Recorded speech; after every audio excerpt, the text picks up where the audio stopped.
As the world prepares for a coronavirus pandemic, countries on 3 continents reported their first cases on Friday, and panic crashed world stock markets again, wiping out $5 trillion in their worst week since the 2008 global financial crisis. It's all-shattering hopes that the epidemic that started in China late last year would wrap up in a few months and life would return to normal.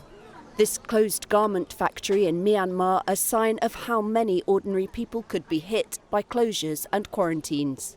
The good news, mainland China reported the lowest number of new coronavirus cases in more than a month, 327.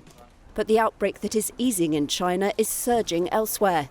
An Italian man was Nigeria's first case, and a person who returned from Iran became the first confirmed infection on New Zealand's shores. The individual is in their 60s. In Eastern Europe, Belarus and Lithuania reported their first cases. Italy remains Europe's worst hit country, with at least 17 deaths and over 650 infections confirmed so far.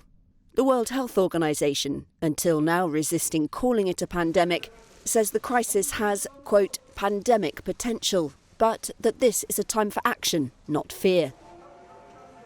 In South Korea, the largest epicenter outside China for the illness, a church at the heart of the country's outbreak is demanding an end to the backlash against its followers, saying it had provided full information to the authorities. More than half of South Korea's cases are linked to a branch of the church in the southeastern city of Daegu. Governments everywhere are also moving to contain the virus.